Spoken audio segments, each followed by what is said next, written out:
ಪ್ರಾರ್ಥನೆ ಯಾಕೆ ಫಲವನ್ನು ಕೊಡ್ತಾ ಇಲ್ಲ, ಪ್ರಾರ್ಥನೆ ಎಷ್ಟು ಮಾಡಿದರೂ ಕೂಡ ಯಾಕೆ ನಾವು ಆಶೀರ್ವಾದವನ್ನು ಹೊಂದಿಕೊಳ್ತಾ ಇಲ್ಲ ಎನ್ನುವಂಥ ಅಂಶವನ್ನು ನಾವು ನೋಡಿದ್ವಿ.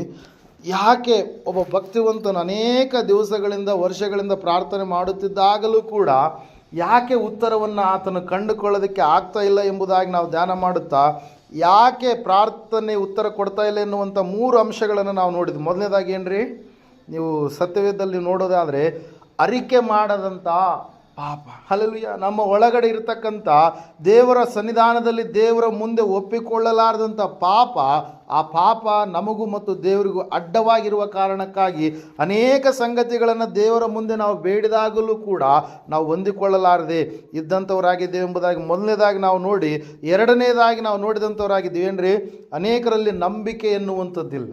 ಅಪನಂಬಿಕೆ ಉಳ್ಳವರಾಗಿ ದೇವರ ಸನ್ನಿಧಾನದಲ್ಲಿ ಏನು ಮಾಡ್ತಾ ಇದ್ದಾರೆ, ಬೇಡ್ತಾ ಇದ್ದಾರೆ. ದೇವರ ಸನ್ನಿಧಾನಕ್ಕೆ ಬರ್ತಾರೆ, ದೇವರ ಸಮೀಪದಲ್ಲಿ ನಿಲ್ಲುವಂಥವರಾಗಿರ್ತಾರೆ. ಆದರೆ ದೇವರ ಜೀವಿತದಲ್ಲಿ ಅದ್ಭುತವನ್ನು, ಅತಿಶಯ ಕಾರ್ಯವನ್ನು ಜರುಗಿಸ್ತಾರೆ ಅಂತೇಳಿ ಪೂರ್ಣ ಭರವಸೆಯಿಂದ, ಪೂರ್ಣ ನಿರೀಕ್ಷೆಯಿಂದ, ಪೂರ್ಣವಾಗಿ ಆಶೀರ್ವಾದವನ್ನು ನಾನು ಹೊಂದಿಕೊಳ್ತೇನೆ ಅಂತೇಳಿ ದೇವರ ಮೇಲೆ ಭರವಸೆ ಇಲ್ಲದವರಾಗಿ ಅವರು ಬರುವ ಕಾರಣಕ್ಕಾಗಿ ಅವರು ಆಶೀರ್ವಾದವನ್ನು ಹೊಂದಿಕೊಳ್ತಾರೆ. ಯಾಕಂದರೆ ಅವರಲ್ಲಿ ನಂಬಿಕೆಯೇ ಇಲ್ಲ ಎಂಬುದಾಗಿ ಎರಡನೇದಾಗಿ ನಾವು ನೋಡಿದೆವು. ಮೂರನೇದಾಗಿ ನಾವು ನೋಡಿದೆವು ಏನಂತೇಳಿ, ಅವಿಧೇಯತೆ. ಹಲ್ಲೆಲೂಯಾ.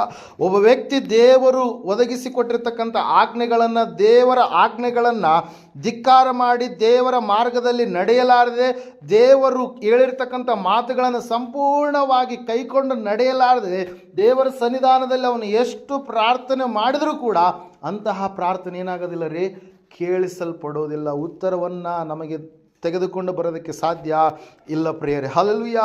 ನಾವು ಹೆಂಗಿರ್ಬೇಕಂತೇಳಿ ನೋಡಿದ್ವಿ, ನಮ್ಮ ಪಾಪವನ್ನು ದೇವರ ಮುಂದೆ ಅರಿಕೆ ಮಾಡಿ ನಾವು ಸಂಪೂರ್ಣವಾಗಿ ಅದರ ಕಡೆಗೆ ಹೋಗದೆ ನಾವು ಪ್ರಾರ್ಥಿಸಿದಾಗ ನಾವು ಫಲವನ್ನು ಕಾಣ್ತೀವಿ. ನಂಬಿಕೆಯಿಂದ ಪ್ರಾರ್ಥಿಸಿದಾಗ ನಾವು ಫಲವನ್ನು ಕಾಣ್ತೀವಿ. ಮೂರನೇದಾಗಿ ನಾವು ನೋಡಿದಂಥವರಾಗಿದ್ದೇವೆ, ವಿಧೇಯತೆಯಿಂದ ದೇವರ ಪ್ರತಿಯೊಂದು ಆಜ್ಞೆಗಳನ್ನು ನಾವು ಚಾಚು ತಪ್ಪದೆ ಮಾಡಿ ಅದರ ಪ್ರಕಾರವಾಗಿ ನಡೆಯುವಾಗ ನಾವು ಫಲವನ್ನು ಕಾಣೋದಕ್ಕೆ ಸಾಧ್ಯ.